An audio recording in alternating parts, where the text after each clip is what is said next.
Donc voilà comment ça va se présenter. Hein. On aura le côté pour garder la chaleur là, et on aura ce grand carton qui va se trouver derrière le radiateur avec le papier d'aluminium pour retenir la chaleur. Donc on le fait un peu plus haut, le radiateur, et un peu plus long comme ça, hein, la longueur, pour bien isoler. Donc on va avoir les feuilles d'aluminium pour conserver la chaleur du radiateur. Alors pourquoi on fait ça? Parce qu'on a des murs. Alors, deux fois c'est du béton, deux fois c'est des briques, deux fois c'est du placo-plâtre. Alors ça c'est encore pire parce que le placo-plâtre, lui, il éponge beaucoup de chaleur. Il absorbe la chaleur. Hein. C'est une passoire en fin de compte. Hein. Donc le béton un peu moins, c'est plus hermétique, mais quand même, ça prend beaucoup de chaleur. Donc le radiateur, lui, quand il va émettre son rayonnement de chaleur, va conserver toute la chaleur dans la pièce au lieu de se la faire éponger par le mur qui est autour. Très simple à faire, du carton et de la feuille de papier aluminium. L'aluminium, très bon isolant thermique, que ce soit en été ou en hiver, l'aluminium est un très bon isolant thermique et ça va refléter la chaleur sur la pièce au lieu de se faire absorber par les murs qui épongent quelques degrés quand même sur 6 mois de chaleur. Ça fait pas mal quand même, hein. Ça peut faire quand même une sacrée économie en chauffage. Hein. Bon, j'ai pas calculé moi, mais je pense qu'on a quand même un gain en chauffage et peut-être un meilleur confort d'ailleurs hein, pour le rendu thermique des radiateurs. Alors ça, ce sont des radiateurs en fonte, c'est très très bon hein, pour la chaleur, hein. Très très bien. Donc maintenant, on va mettre les feuilles de papier d'aluminium. Très très simple à faire et après on les enlève en été. C'est très très simple et c'est pratiquement gratuit à faire. Voilà, on va faire ça ensemble. Bon, une fois que vous avez découpé vos cartons, hein, vous voyez bien, mes cartons ils sont découpés par rapport aux pattes à l'intérieur. Vous savez, il y a des pattes à l'intérieur pour fixer les radiateurs. Donc, moi je ne peux pas dire exactement les mesures de chaque radiateur. Donc j'ai fait par rapport à mon radiateur. Hein, c'est-à-dire qu'en bas il y a une patte, donc j'ai fait une encoche ici. Hein. Ensuite, j'ai deux pattes ici, j'ai fait deux encoches ici, vous comprendrez bien. Hein. C'est très facile. Hein. On met déjà sa première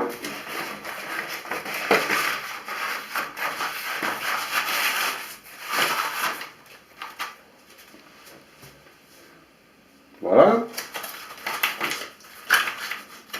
Alors vous préparez les cartons avant de mettre les feuilles d'aluminium, comme ça vous êtes tranquille, de façon à ce que ça s'ajuste correctement. Et ensuite vous avez le carton qui va au-dessus, comme ça, qui sera fixé avec des punaises sur le mur. Hein. Alors si vous avez un autre moyen de fixer, vous fixez avec de la colle ou des pâtes spéciales. Voilà ce que ça va donner.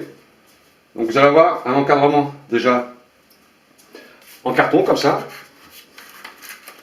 hein, de façon à couvrir la majorité du radiateur. Alors ça c'est un exemple. Hein. Après chacun peut voir comment il peut faire ça en permanence, c'est-à-dire avant de monter le radiateur par exemple, on peut très bien le démonter aussi, hein, pour ceux qui savent le faire, et faire un encadrement comme ça avec de l'alu derrière, avec quelque chose de plus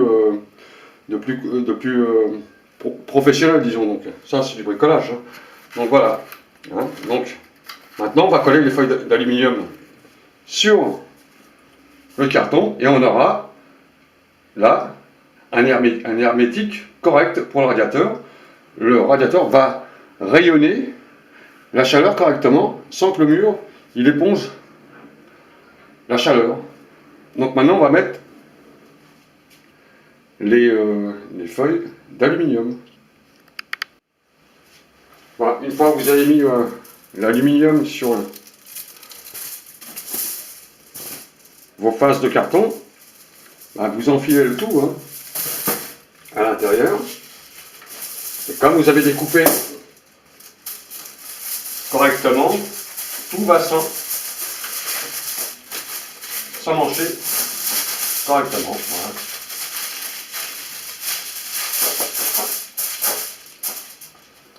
Là, vous avez déjà une plaque derrière. Ensuite, vous mettez celle au-dessus.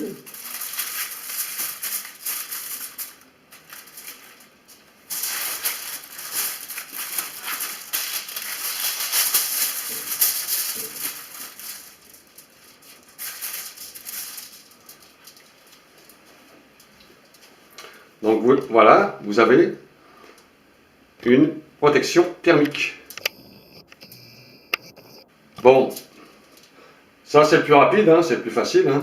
On peut toujours faire mieux, hein, bien sûr. Coller des plaques d'aluminium sur le mur directement pour que ce soit permanent. Hein. Ça existe. Hein. Mais ça c'est une solution un peu gratuite. Hein. En vrai c'est ça. Hein. Ensuite, mettez des punaises sur le mur, quelques punaises. Hein. C'est pas la peine de faire des gros trous. Hein. Vous allez voir. Ah, vous mettez des punaises, vous voyez, hein, petites punaises comme ça. Hein.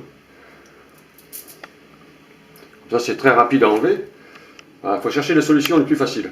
Voilà, voilà, ça c'est un radiateur qui va conserver sa chaleur à l'intérieur de la pièce. Alors, est-ce que vous savez ce que c'est que la convection? Voilà. Les radiateurs, ça marche par convection. Convection, ça veut dire que l'air froid arrive en bas, remonte, se convertit en air chaud et remonte au plafond. Sans arrêt comme ça, sans arrêt comme ça. Et l'air froid pèse plus lourd que l'air chaud, donc l'air froid redescend tout le temps en bas. Et quand il s'est réchauffé en bas, hein, c'est pour ça qu'ils ont inventé cet appareil, le radiateur, au ras du sol. Quand l'air froid se réchauffe, il remonte. Sans arrêt, sans arrêt, sans arrêt, sans arrêt. C'est un flux continuel. L'air froid descend, en remontant, il se réchauffe à travers les radiateurs, étant donné qu'on a ici des éléments chauds, et ça convertit l'air froid en air chaud. C'est un convecteur en réalité. Voilà, convection, ça marche par convection. Voilà, j'espère que cette vidéo vous a plu. Hein. Si vous voulez, si vous avez des problèmes de chauffage dans une pièce où les murs c'est des éponges, hein, des murs qui ne sont pas très étanches, tout ça, qui sont mal isolés, bah, faites cela. Ça permet de garder la chaleur à l'intérieur de la pièce, hein, et éviter que l'air chaud foute le camp dans les murs. Voilà, je vous dis à toutes et à tous, salut!